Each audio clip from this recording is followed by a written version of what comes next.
What's up, guys? This is K Drive. Now, I wanted to get some thoughts out there into the nether for whoever's curious or interested in hearing a bit of a rant on Castlevania Symphony of the Night's randomizer, specifically the Warlock preset of the randomizer. Now, obviously, today's randomizer is way more evolved and has come a very long way from, the days of 2023 and even before then. But I do believe Warlock to be a very flawed preset. And given that it's one of the presets that's part of the spring 2026 SotN randomizer tournament that JupiterClimb is running from the Long Library Discord, and that is currently in its top 8 as of the recording of this video, I wanted to just go over a lot of my gripes with the preset while we're investigating a race I had between myself and RenantrL. That was for preparing RenantrL for his tournament match that's coming up. We can go ahead and play the race back, and I've got both perspectives of the race here that we can view while I'm discussing stuff. They won't be precisely synced, but just bear with me on that. So while we're doing the prologue here, the prologue doesn't matter at all. It doesn't change what I feel about this preset. Warlock is a preset, for those of you unfamiliar, that I believe was part of one of the early presets of the randomizer. Not necessarily like the earliest, like OG or, the presets that came out of that, but it's definitely not like a modern preset like the more ROM hacky presets are, with like Battle Mage or Recycler or, Bounty Hunter for that matter. But that's besides the point, though. Warlock starts you out with Mist, and it's a complexity 6 preset, and those are the main distinguishing factors about the preset. Now, there's some other things, such as your int being, I believe, 99, and some spells having a reduced cost, such as Soul Steal, Tetra Spirit, Summon Spirit, etc. Right? Those are definitely factors as well, but those are not as substantial factors compared to the starting with Mist point and the complexity 6 point. Now, at the beginning of every Warlock seed, no matter whether there's a first or second castle random starting point setting enabled for the seed, you're encouraged to misrise through to the top of the entrance room here to look for this first relic. And this is going to commence my discussion on misrising itself. I know a lot of people have expressed enjoyment for this mechanic, and I do believe this mechanic to be cool on a very surface level, but I don't know if it's a mechanic that we should really be I guess, how to say it, romanticizing in a racing context, because just as a viewer that's looking from afar and just assessing this game without much knowledge on it, I don't think misrising is the most interesting thing to spectate. Even if it is supposedly like difficult, right? There are lots of difficult things in the speedrunning context. Mind you, not every single difficult thing in this game is necessarily interesting to watch, nor is it necessarily interesting to perform. And misrising itself doesn't have too much that you can distinguish yourself from other players in. I mean, the main things you can do is one thing that was done in this race actually is starting the misrise from the left side of the room. This was discovered by Dragon Blitz. You can start the misrise from the left side of the room and have an easier time, or like a faster time rather, at checking that entrance relic. But if that entrance relic ends up being something useful, then it'll take longer for you to get to that relic than someone that misrises from the center of the room, which is what RenantrL did. RenantrL being on the left side, myself being on the right side. The other thing about misrising is that if you are misrising upwards and to any left or right direction, it's better to misrise up and then switch to a diagonal direction as you're doing the misrise, because you'll gain more distance more quickly, right? I feel like these are the main things that set someone apart in the misrising mechanic or misrising technique. Misrising itself doesn't have a quote unquote like high skill ceiling, or even a high skill for that matter. It doesn't take too long to learn. It doesn't take too long to be proficient at. And once you are proficient at it, there's not that many ways to be quote unquote expressive in the way in which you do it, compared to something like managing MP with wing smashing once you have bat, or anything related to moving quickly in the castle of SotN. Mind you, different people find different things interesting, and I'm not here to demean people for feeling differently about certain things like this, but that's besides the point. My point is mentioning how, people seem to attribute lots of prestige and flair to the technique of misrising as their way of expressing their joy for this preset. And I don't know if I'm on board with that. Mind you, a lot of Warlock's more interesting parts are locked behind this misrising technique, because otherwise Warlock is essentially safe preset, but you start with mist. That is at the end of the day how a lot of seeds play out. And why do I believe this to be bad? Because I'm actually a big fan of safe preset. Those of you that might be watching this video might not be aware of the presets that I like. And again, that shouldn't be important for getting my points across for this video. But I do actually think safe preset is a very cool preset, and I enjoy it personally a lot. Now, in a racing sense, do I still feel the same way? Not really. But that preset is a lot better than Warlock because of the simple fact of it being complexity 9 versus complexity 6 for Warlock. Warlock already has the safe preset syndrome, so to speak, where seeds are very slow, and misrising does not contribute positively towards that at all, right? This would be the case even without misrising being a thing. Say Warlock presets are just slow in general. But with Warlock also having min complexity 6, that makes a lot of seeds be slow for all the reasons that would make it feel extremely bad. Complexity 6 minimum complexity 6 rather, leads to a lot of bait scenarios where seeds play out in essence a casino fashion. There's not really any other way to put this. There's not a lot of clever decision making you can really pull off in Warlock. Sometimes you get baited, sometimes you don't. Sometimes you gotta gamble and you get rewarded. Sometimes you get rewarded for even bad, very, very, very questionable. Let's not say bad. Let's just say very questionable decision making, and you get rewarded for it. And we'll see that later on in the seed.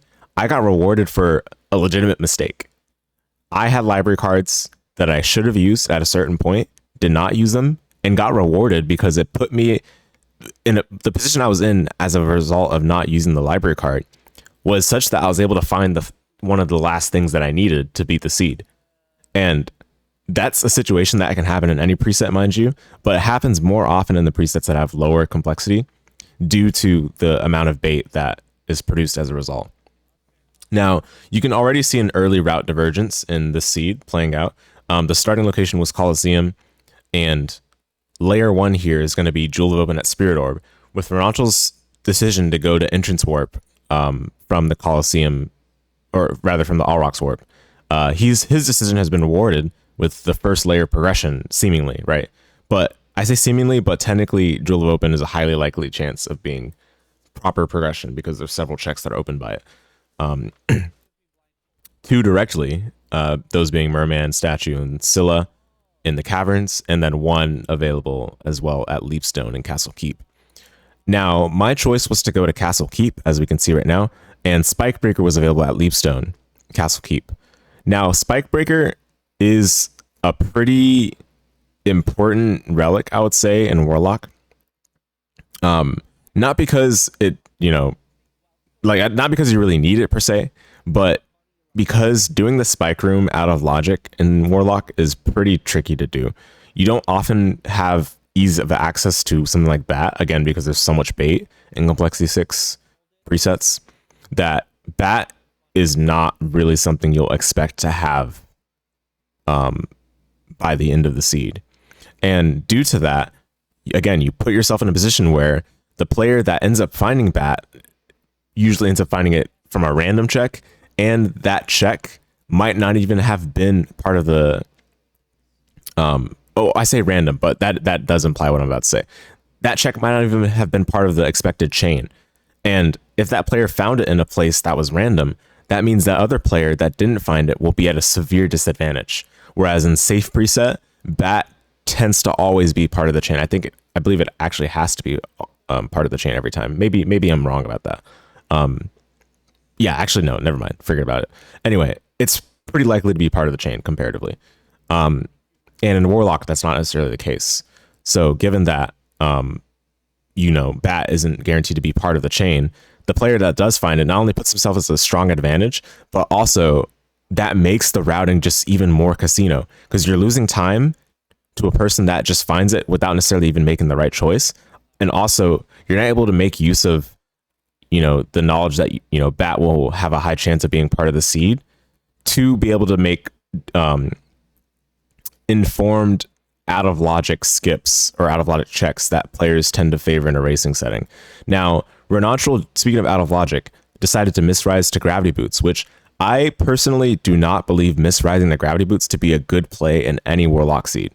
Now, isn't it interesting that the seed where, misrising, or the preset rather, where misrising is allowed for an opportunity to exist and have a chance to shine, is actually pretty bad of a play for a lot of the checks you'd be wanting to do it in. Yes, it is interesting, and it actually shows how Complexity 6 is ruining Warlock's potential to be a more interesting preset. Because what is the case where a player would be willing to do something out of logic? Let's just think about it, right? The case where a player would want to do something out of logic is to gain an edge in the information that would be necessary to have later on in the seed. And when would you want information on something deeper down into the seed? It's when you know that there's a long chain of complexity, and you know that some of those chains of the complexity chain can be skipped due to being able to do spike room without having echo, right? Like every player can do spike room without echo if they have bat, right? Blind bat's one of the easiest skips to do in a randomizer racing context. And similarly, a lot of players now know how to do silver ring without having any fancy access to, or without having access to like any of the required things that you need to do it in logic, right? Like spike breaker, mist, jewel of open. A lot of players can do it with just mist and jewel of open using hellfire and all this other jazz, right? In a complexity 6 seed though, again, because there's a lot of bait, doing out of logic skips is not rewarded. It becomes just another form of casino gambling. Whereas in a higher complexity preset, higher minimum complexity that is, these don't become gambles, but rather edges that you can leverage to your advantage to gain info, which is the whole point of doing out of logic checks to begin with, right? To gain an edge in information and allow you to complete the seed more quickly, because you know that you don't need exactly every single piece of progression that the logic chain would expect you to obtain. Misrising does not make any sense to do as an out of logic maneuver in a complexity 6 context, complexity 6 preset, which is why it's so bad to do misrising in a lot of these checks where misrising would be applicable, right? Because it's only applicable when you don't have the means of flying up normally to get to that check. And speaking of the means, RenantrL's route has worked out really well so far. He's gone down to caverns and he found gravity boots out of logic. We know that this is out of logic because you're expected to have flight in order to get to succubus, which means that our form of flight here is probably going to be tied to another relic entirely. That is either Power of Mist or Bat itself. We know that the form of flight won't be tied to gravity boots or leapstone. The thing with my route, even though I got to the library faster and found out there were library cards, which is excellent, right? This is, mind you, this is something that's lovely, potentially about any randomizer preset that allows for the random first castle start setting. This is not something that's unique to Warlock. But going to library and finding a great library and just finding a great shop in general really does give you an advantage. However, I'm not in a good position relative to RenantrL in this situation, because RenantrL was able to find out of logic flight, which will let him get the checks a lot more quickly than I am able to right now. And I still haven't found the proper layer 1 chain of progression, which is probably going to be required. In this case, we know it's required because of RenantrL's perspective. But as I mentioned, guys, this is going to be a rant. There's not going to be a lot of organized collection of thoughts in this video, but I just wanted to get my thoughts out there somewhere. Going back to what I was mentioning about misrising. Again, misrising itself, you could argue for it to be an interesting technique. I personally don't like misrising regardless, but I'm not against it being something that people like in general. But I am against the idea of misrising making Warlock an interesting seed. If people feel like Warlock is interesting because of misrising, I feel like I feel very strongly at odds with that, because I don't think misrising is actually that good in Warlock. The only checks I think misrising is reasonable to do are the checks where it doesn't take a lot of time to misrise, and it actually ends up saving the additional backtracking that you'd have to do through that area when you loop through it and clockwise once you have flight or whatever, or gravity boots for that matter. Those being the Alchemy Lab checks and entrance itself. The thing with entrance, though, it's only worth doing misrising to entrance the very first time you're there, which means literally as soon as you get control of Alucard. I don't think it is worth going back to entrance to misrise after that point. After that point, it's much better to just go back to entrance once you have proper flight, because it takes way too much time to go all the way back to entrance just to do a misrise for an out-of-logic check, which could very well be bait, because we're talking about complexity 6 Warlock here. And then Alchemy Lab, it's worth misrising the Alchemy Lab checks, specifically back card and I forget the name of the other check, but it's worth doing the misrise to those checks, because you're saving having to do backtracking that would otherwise have to be part of clockwise route, which clockwise, of course, goes from entrance through Alchemy Lab up to All Rocks, then to Castle Keep. And you guys know what clockwise is if you are familiar with SotN rando racing concepts. If not, then I'll link Dinner Dogs videos that talk about it. But anyway, that does save a ton of time, like legitimately. And the misrises themselves don't take that long either for those particular checks in Alchemy Lab. So I'm like, there's nothing wrong with those checks. Every other check is genuinely just like casino gambling. Not worth the time, and you're better off finding what is the logical expected means to get to that check, the flight check rather. You're encouraged to misrise, obviously, due to Warlock making mist not cost anything. But I don't think that necessarily is a good thing, because misrising is just not a good idea to do. And, people might think that, because it's not a good idea, that means that you can do it to potentially get ahead of players that don't do it because it's obviously risky. But that like, again, you're just proving my point. It's inherently a gamble, right? Now, looking back at what's going on in this current seed that we're watching, I am now getting to the Alchemy Lab checks, and I'm going to find that Jewel of Open is not here, right? So the next, literally the very last check I get to will be the layer 1 point of progression, which is Jewel of Open.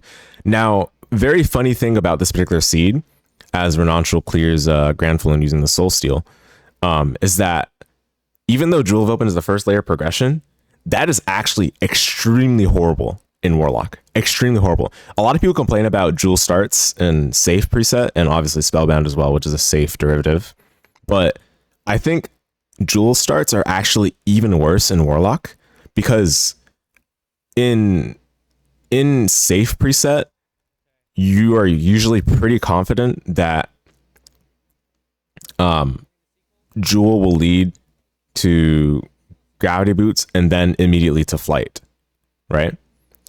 In Warlock, that is not necessarily going to be the case. And your form of flight in Warlock, okay, obviously you're going to find flight, right? It won't be long before you find flight in Warlock, because there's just not much else you can find in an early SotN seed or SotN rando seed.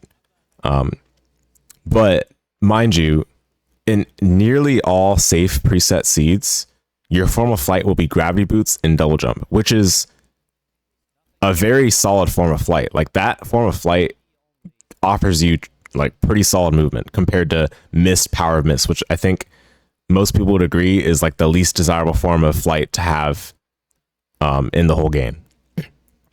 It's slow.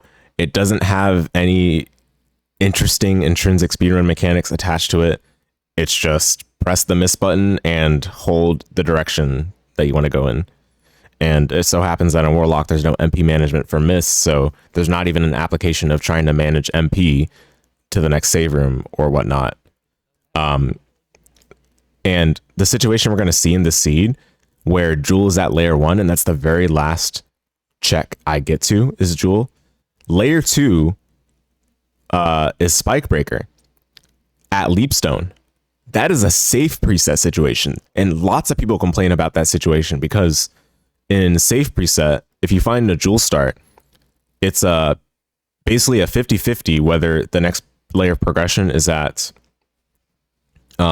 Leapstone and Castle Keep or in the caverns. But it's not a real 50-50 because caverns has 2 checks available, so it ends up being a 33% chance to be at Keep and 66% chance to be at caverns. So usually players will just go to caverns.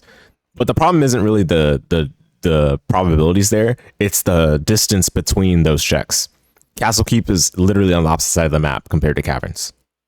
No one wants to have that situation where you're basically just gambling on 2 opposite sides of the map, right? So what people will typically do is they'll just play the odds. They'll pick the one that is clearly less commitment and eat the time loss if it ends up being in Keep. At least if it's in Keep, you know that you might have a chance to be able to check Alchemy Lab easily from there. Whereas if it's at Merman, for example, you might be forced to manually go from Merman statue back to entrance, which is not that bad itself either. But if you didn't already get the Abandoned Mines warp, then it becomes a real problem. Now, RenantrL here is trying to do an out of logic Spikebreaker check with just missed and gravity boots and obviously spells. Very difficult to do, but it's technically possible. And a lot of players have tried to think about whether this would be a good thing to do in Warlock.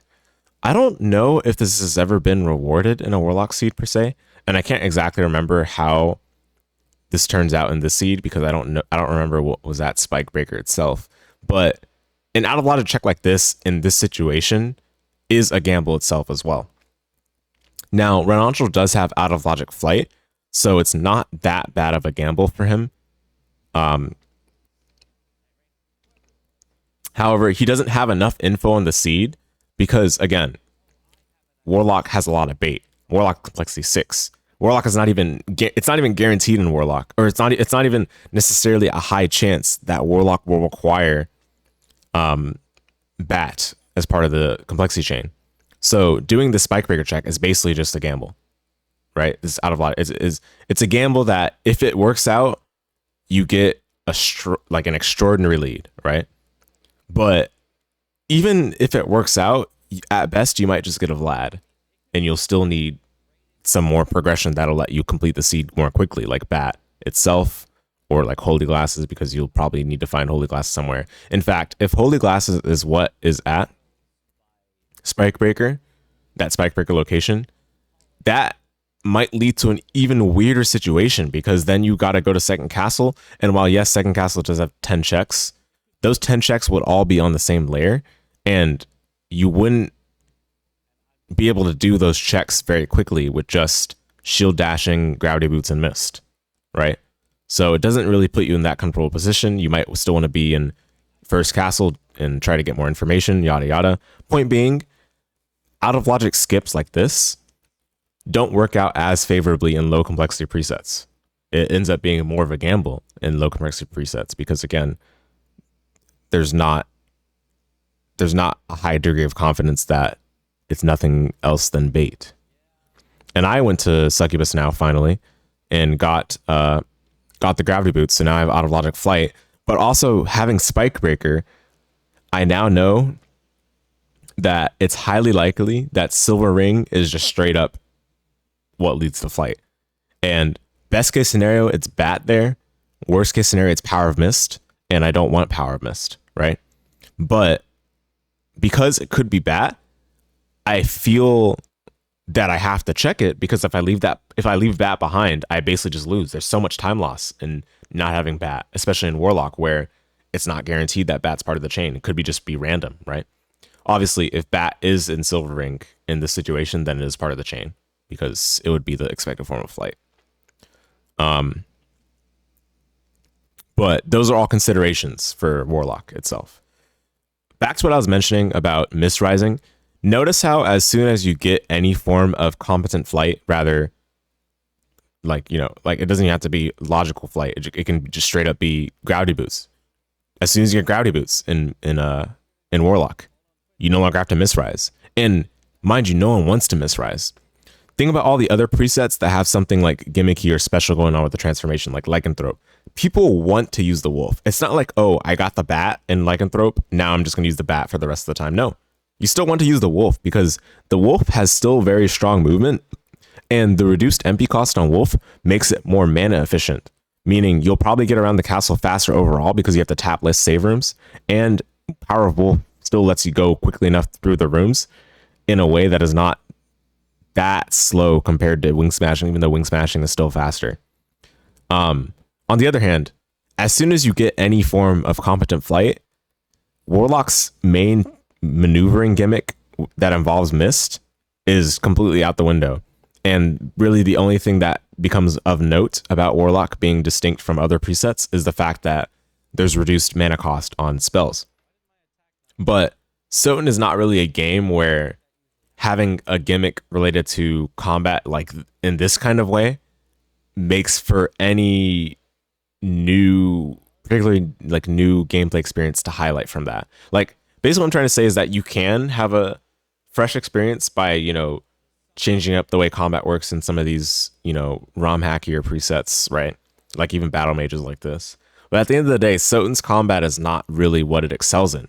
So a gimmick like this, I guess, allows for there to be less of a reliance on finding a good weapon, especially early on, but it doesn't really lead to something that sets it apart in a meaningful way, or in a way that lets it shine outside of what SotN already does, either well or poorly. Like it doesn't really differentiate itself that much from SotN already. Like SotN's already a pretty smooth sailing game when you know how to use spells. And all that Warlock does is just ensure that spells are like even more powerful for the early game, where you're going to already be using them in pretty much every preset anyway. Like every preset, you're going to be using spells to a heavy degree early game, because spells are the best thing you have early game. And Warlock, all that does to change that is make the spells better than most of the weapons you're going to find throughout a seed, and the top tiers are still better anyway. So I don't know, just stream of consciousness thought there. Now, as far as tournament integrity is concerned, now before I mention tournament integrity and just like, you know, this being just a poor choice of preset for a tournament setting, I'm about to do the Spike Breaker check. Notice how I'm able to do this smoothly because I found Spike Breaker at Castle Keep. And look at this.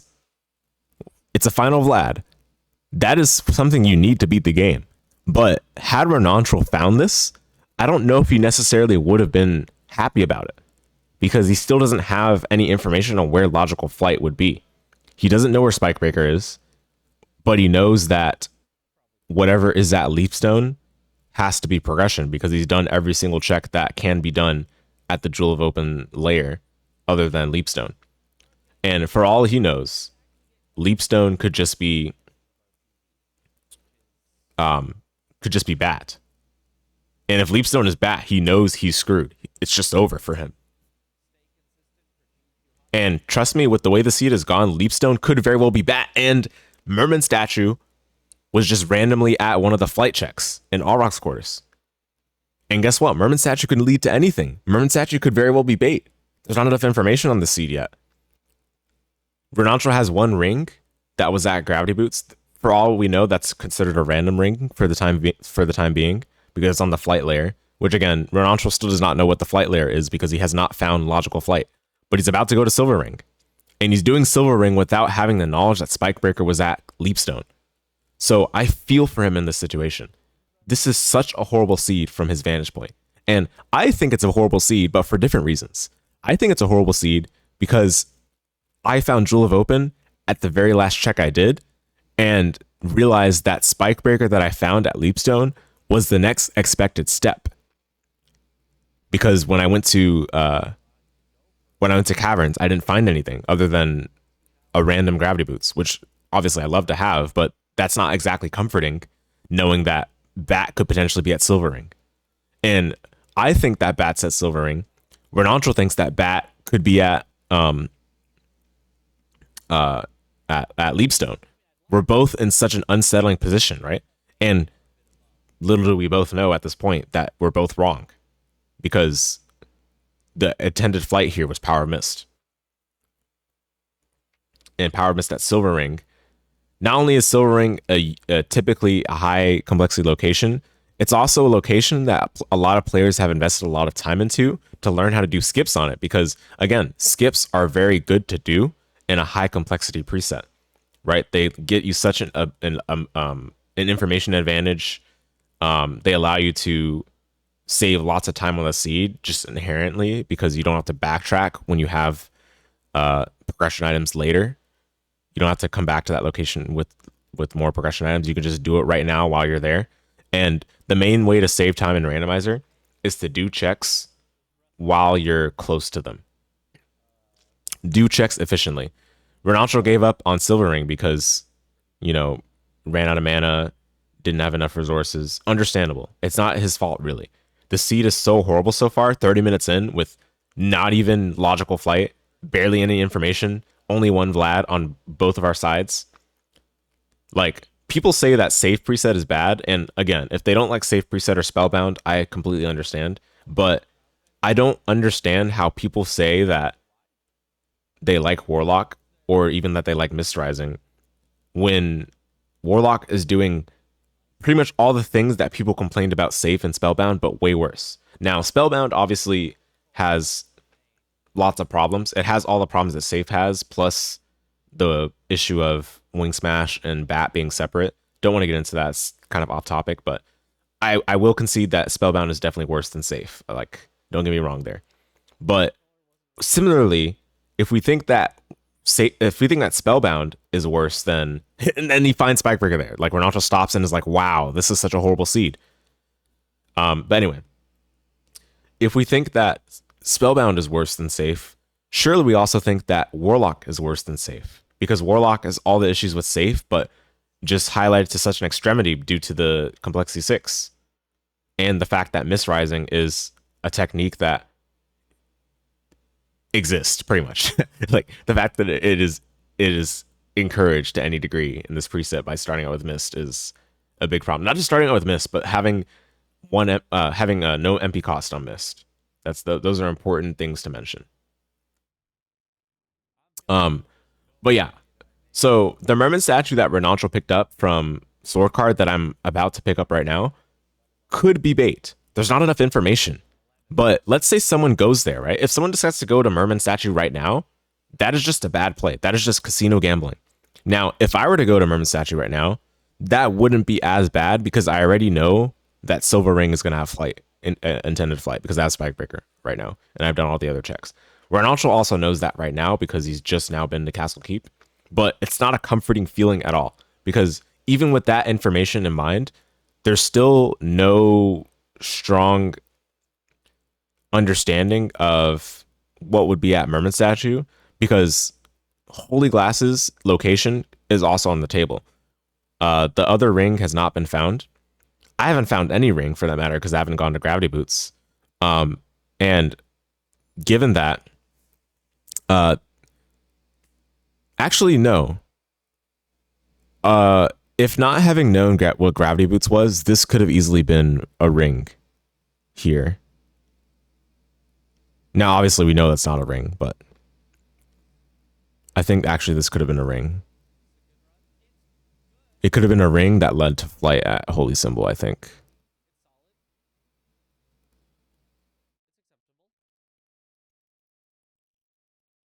Trying to think about that.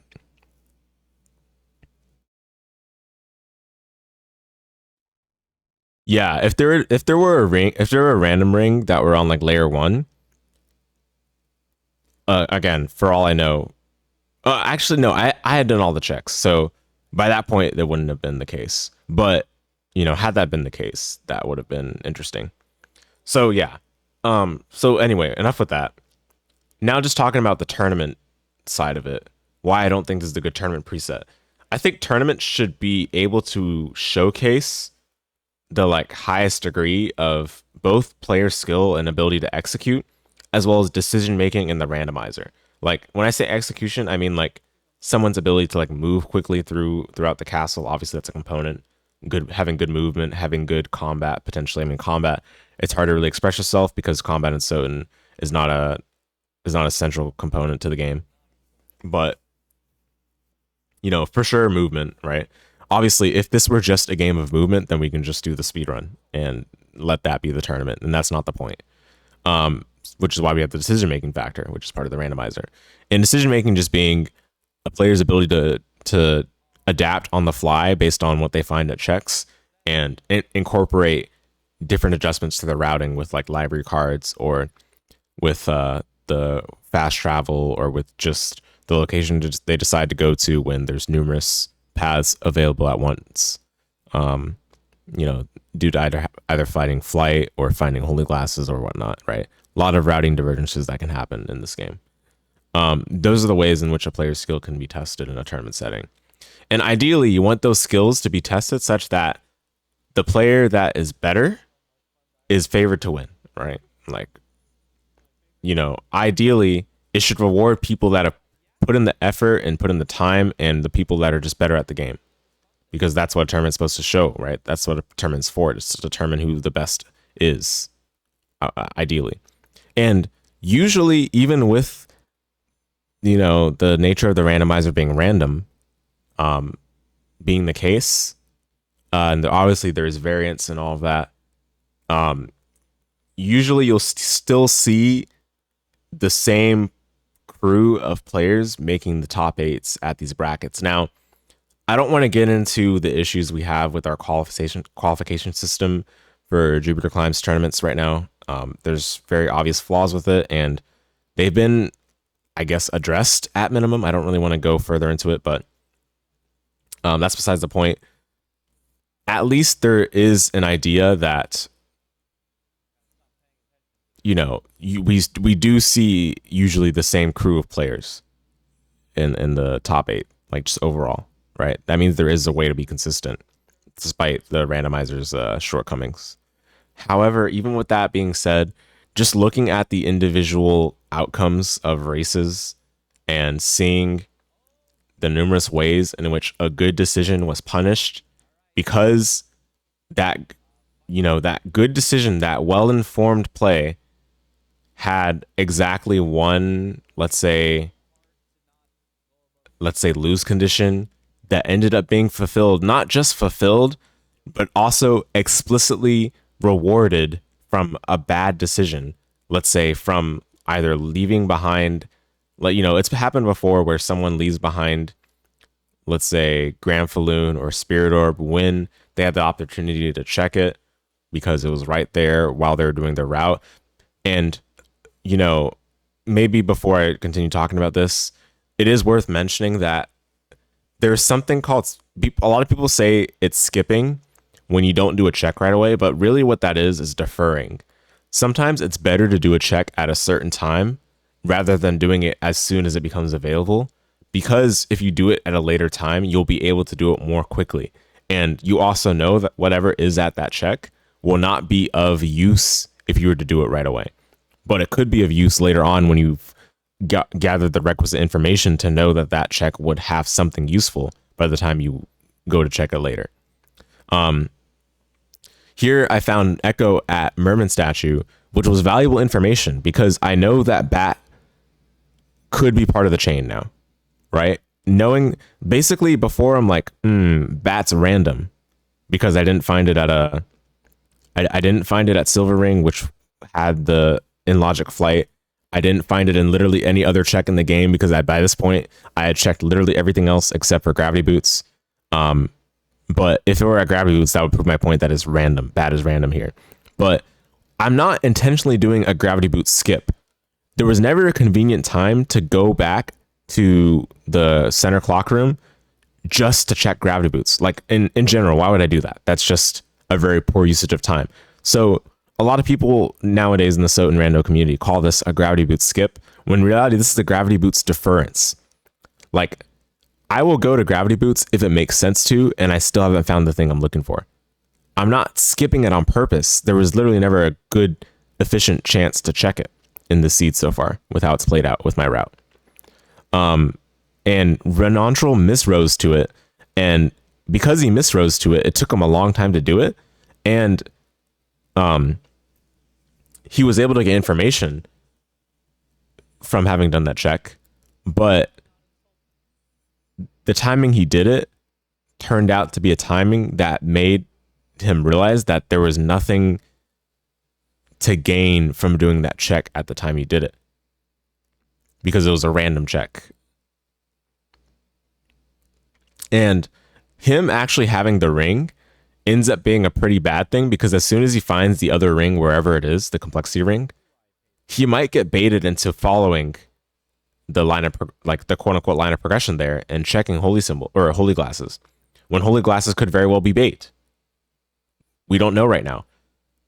And because I haven't found any rings, I'm pretty confident that whatever's that holy symbol location, meaning what's unlocked by Merman statue, is going to be something. In fact, it literally has to be something. There's nothing that could, well, actually, no. I think gravity boots could have been holy glasses, actually. So my mistake. Gravity boots could have been holy glasses, which would have meant that Merman statue was bait. But that goes to show how, even with all the information I extract with the seed so far, having cleared so much, 40 minutes in, by the way, 40 minutes in, mind you, 40 minutes in. Even with all this information I've gathered, I've tried to reduce the amount of gambling there is in checking holy symbol as much as possible, and it's still basically a 50-50. Because the next line of progression could have been either at gravity boots, or it could have been at holy symbol, because Merman statue was flight locked. Basically, we needed to find something behind the flight layer, right, for the next chain of progression, because we found flight at silver ring, and then flight leads to something, right? So gravity boots is the flight location that could have had the next layer, which in this case was holy glasses, or it could have been Merman statue, which was also behind a flight layer, and it was Merman statue, which Merman statue led to the holy glasses. So by this point, we're at complexity 5, which means everything in second castle is complexity layer 6. Now, what's the problem with this? I'm sure you guys can understand the problem with this now if you're paying attention to the way the seeds played out. The problem is that we found a Vlad at Spikebreaker location. So once again, because I found Echo, we already know where Echo is. Echo was at Merman statue. Because I found Echo, we know that Bat is random. Bat could literally be anywhere. In fact, there's a chance that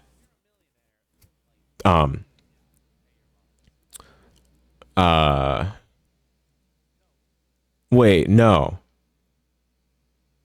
Okay, here's the thing about this seed, right? I didn't check Granflin, so I don't actually know if Bat had or Granflin had Bat. RenantrL knows that Granflin did not have Bat, but he also has not checked Holy Symbol yet. He's checking it right now. But for in RenantrL's situation, he knows what this has to be because he's literally cleared everything else in the seed so far. He knows this has to be either Bat or no. He hasn't checked Spikebreaker. My bad. He hasn't checked Spikebreaker. So he doesn't actually know what this is. He doesn't know that it's not. He doesn't know whether it's Holy Glasses for sure. Because it could either in his mind, it could either be Bat or it could be Holy Glasses. Or it could even be a ring. Actually, yeah. In his mind, it even could be a ring. That's how messed up the seed is. Oh my goodness. Wow. It just gets even worse. So I'm in second castle right now, right? Even in my position, What actually, in my position, leaving behind Gramfloon is very, very dire. Because if Bat was there and someone's route led them to uh go to caverns before everything else after finding Jewel, then I am behind. Anyway, I think what we're still noticing here is that Warlock is just a completely messed up preset. But not just that. I mean, we can deduce that without even having to look at the seed, to be honest. This seed is just an evil seed, just in isolation. This seed is just an obnoxious seed. It doesn't matter how like honestly, like this seed is not really necessary to illustrate my point about Warlock being bad. But this seed is definitely an extreme example of Warlock being bad. I've already made my points very clear about Warlock as a preset. And that's mostly due to, again, one, minimum complexity 6, two, mist rising.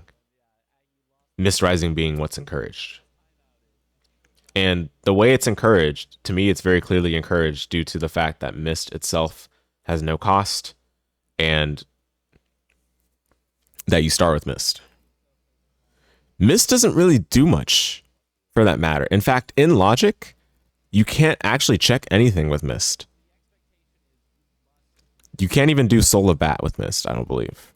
Like, I think for Soul of Bat to be in logic, the game expects you to have double jump or gravity boots.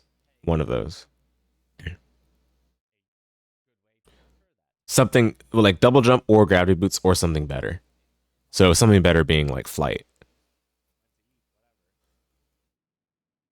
So I really don't understand like what Warlock's distinguishing quality is supposed to be.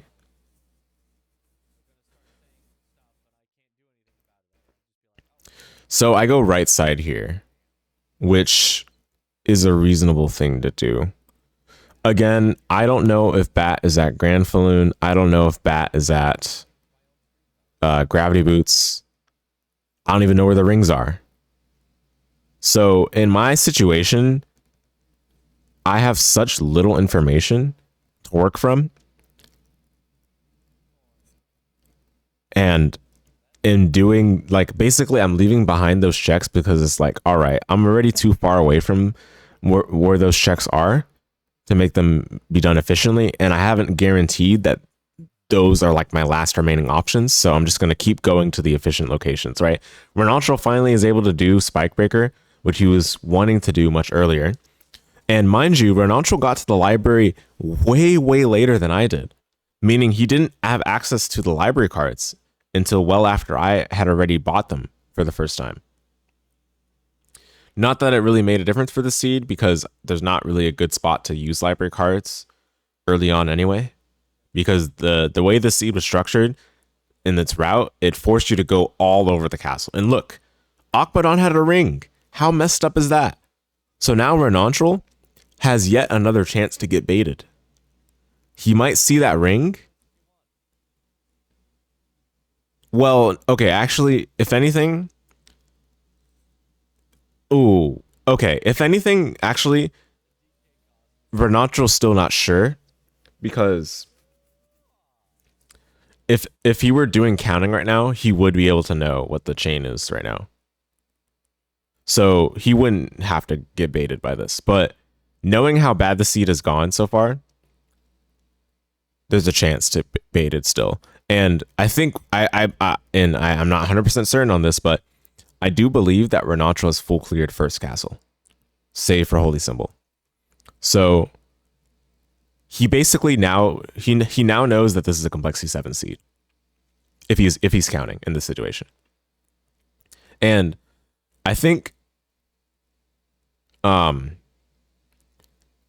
Dragon Blitz has said before that complexity 7 for Warlock happens 10% of seeds, and that statement was based on, as far as I understand, the community generating several seeds of Warlock and seeing what percentage of them was complexity 7 versus complexity 6 and whatnot. This is a complexity 7 seed. In my situation, in my situation, it's probably, man, it's how do I even explain this? So I think the realization was still dawning on me in this very moment that this seed is probably complexity 7, right? I don't know for sure. From my vantage point, I don't know for sure still, because I've left behind Grand Floon, I've left behind Gravity Boots. If either one of those locations has bat, then this is complexity 6. This seed is still terrible in either of those scenarios, but it's not as bad, right? But if bat is in second castle, then this is a complexity 7 seed from my vantage point. On the other hand, RenantrL knows for sure that this is complexity 7 if he's counting. Now, I don't think he was counting because if you guys have paid attention to what he's endured in this seed, I don't think anyone would want to count. At this point, you just casino gamble literally everything. You just check everything at this point. Why does it matter? Who cares? It's not really any reasonable. There's not any line of reasoning you can realistically follow that will be rewarded because it just doesn't matter in a complexity 6 preset. It doesn't matter. Just go to a boss and do the check. Turn off your brain. So with that in mind, just thinking back to what Dragonblitz has mentioned on his stream about complexity 7 Warlock, what I'm doing is actually a bad play. Well, is it though? Is it a bad play?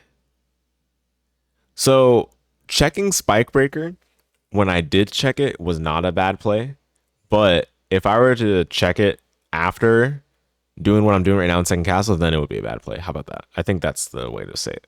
Because technically, you can still just go with the assumption that the last two Vlads are in second castle without even knowing that it's complexity 7 in my situation. But in my situation as well, there is a chance that this was a complexity 7 seed. But I guess in my situation, it doesn't matter because I would still just finish the checks in second castle anyway.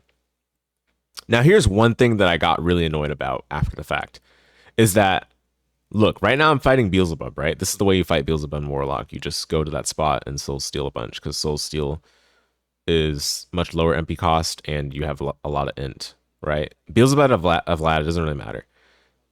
Here, right, immediately I should reverse library card to creature, right? Because that's the good play. That's what you should do. But I forgot that I had reverse library. I forgot I had library cards because the seed has been so bad. I've been trying to like process it, and in this moment, I literally forgot that I had library cards. I'm not even joking. I'm not trying to be like funny or whatever. I literally forgot that I had library cards.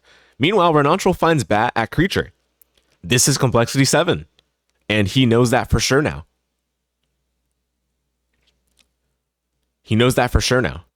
And for that matter, this seed could get worse. Mind you, this seed could get worse. This seed could even be shared complexity 7. Because I found that ring at Akmadon. One of the Vlads could very well be at Holy Symbol. You don't play for that scenario because that scenario is a very unlikely scenario and it's just a bad play to do.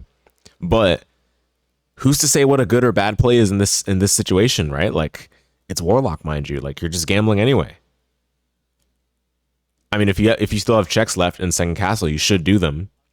But honestly, the fact that you guys are about to see I'm going to get rewarded for literally forgetting that I had a library card, even though creature had bat, it just goes to show that it really does not matter what's a good or bad play, because good or bad plays don't really get rewarded in Warlock. They can't, like, I know people say it's a randomizer. It's going to be random, but I think in a tournament situation, you'd want to minimize the situations where the raw randomness determines the outcome of a race. Outside of any, like, players put in a lot of work. RenantrL is one of the players that has put in the most time into the randomizer, the most time and effort and work.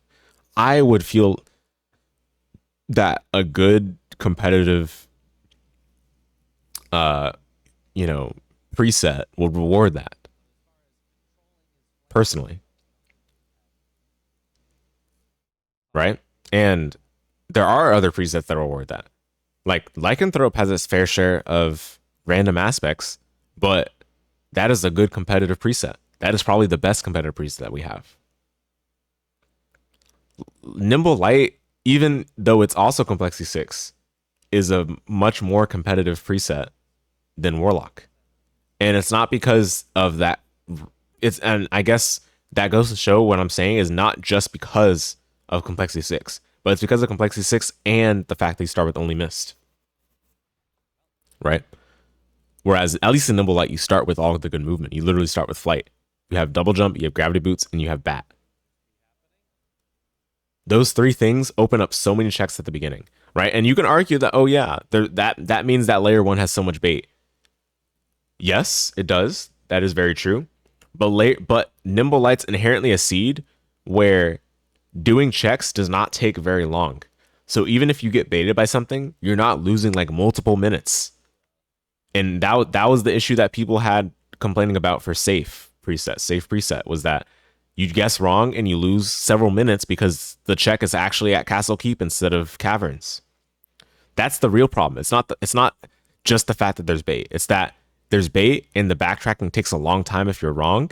And if you happen to do the wrong decision, like the statistically not favored decision, then you get rewarded still. And look at me. Speaking of getting rewarded, the last fly was at death. Had I gone to creature, I actually probably would have lost.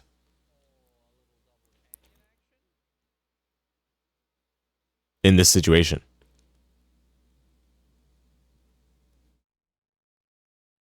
Just had a bad route in this exact situation and got rewarded. Not a gamble. Could have been a gamble, sure. A bad one to do. No reason to do it with all these library cards. You know what's also a gamble? Going back to first castle for Holy Glasses check after finding the ring at Akmadon. That's a gamble.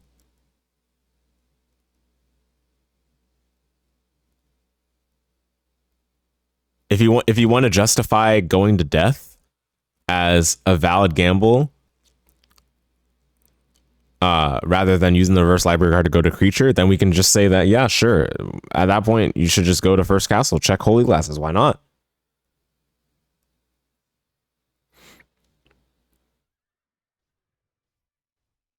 So, yeah, I mean, obviously this video has just been rambly, and I'm sure most of you could just get the point I'm trying to make from the first 20 minutes. The rest of this has just been talking with this voiceover while watching the seed back and just getting so frustrated with how it played out because there was not really the only really interesting decision making that happened in the seed was the early divergence. I went to, and there's Leapstone random at Medusa, very funny Warlock moment. The interesting thing in this racing seed was the fact that RenantrL went to entrance, which is a very valid thing to do, and that I went to keep, which is a bit of a questionable thing to do, to be honest. The main reason I did it though is that I wanted to have access to the library checks more quickly. In this particular seed, got punished because the first layer of progression was at Spirit Orb, which is the last thing I checked. However, it got rewarded because library had library cards, right? And RenantrL was not able to get those library cards until later, and he didn't get to the layer 2 check until very deep into the seed because he went to entrance. And finding Jewel where he did led him to go to Caverns, which is the statistically correct thing to do. Let's be real.